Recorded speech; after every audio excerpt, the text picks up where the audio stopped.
परमेश्वर के धन्य नाम की महिमा हो। प्रभात मनन के सत्र 2171 में आप सभी का बहुत ही विनम्रता के साथ स्वागत करता हूं। आइए आज मनन के लिए हम पढ़ते हैं इब्रानी अध्याय 13:16।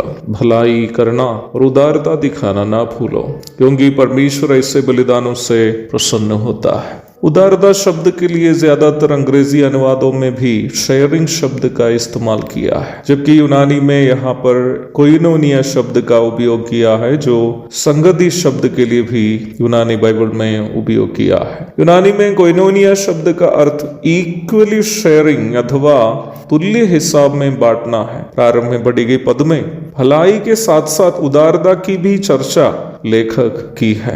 भलाई के बारे में बीते दिनों में हम चर्चा की थी। भलाई के साथ साथ उदारता की चर्चा करने के पीछे लेखक का एक खास उद्देश्य है। लेखक के अनुसार दोनों एक दूसरे से संबंध रखने वाली बातें हैं। वचन के अनुसार यहाँ तक हमसे नफरत करने वालों के साथ भी उनकी अनिवार्यता के दरमियान उनकी मदद करनी मसीही विश्वासी का दायित्व है। भलाई करना एक आसान कार्य नहीं है, क्योंकि कई बार ऐसा भी अनुभव भलाई करने वालों के साथ हो सकता है कि आप जिसके साथ भलाई की हो वही आपका नुकसान करने के लिए आगे निकलता हो। मैं एक ऐसा इंसान हूं जिसके साथ ऐसा कई एक अनुभव है, जब जिसकी भलाई की है वही मेरा नुकसान करने के लिए आगे आया हो। ऐसी एक से अधिक घटना मेरे साथ है। जब मैंने जिन्हें उठने के लिए मदद की थी वही मुझे गिराने के लिए कोशिश की है। ऐसी परिस्थिति में आगे भलाई करने का हिम्मत हम हार जाने की संभावना है। हम ऐसे निर्णय लेने की संभावना है कि आगे हम किसी की भी भलाई नहीं करेंगे, क्योंकि हम जिसकी भलाई की है वही जब खड़े होने के बाद हमारी बर्बादी चाहता हो या हमें गिराने की कोशिश करता हो तो हम मानसिक रूप में टूट जाते हैं। आगे भलाई करने से अपने आप को रोक भी सकते हैं, क्योंकि भलाई करके नुकसान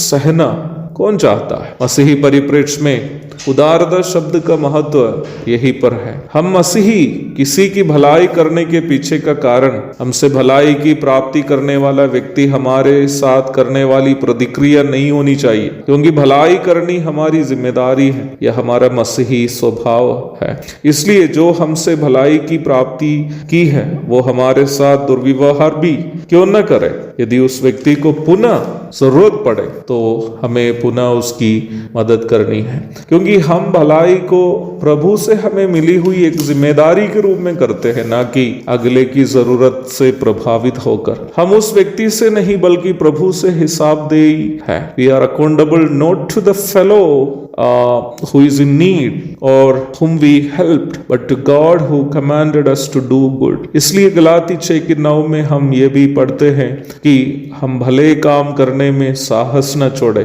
Let us not lose heart in doing good, क्योंकि मसीही परिप्रेक्ष्य में भलाई करना एक आसान काम नहीं है। भलाई के बारे में एक और बात कहने के लिए मेरे मन में है, जो आप शायद बिल्कुल पसंद नहीं करेंगे, इसलिए ही निम्न बात के विषय में मैं आज आपसे कहना नहीं चाहता।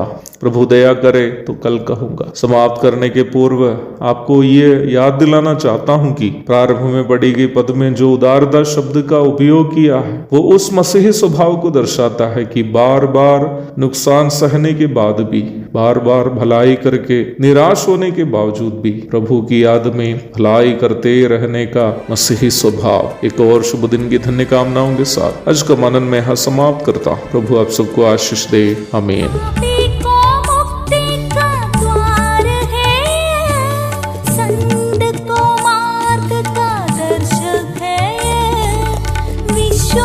जो करते हैं उसके लिए अनंत जीवन का साधन है। ये है वचन, प्यारा वचन, यीशु मसीह का प्यारा वचन।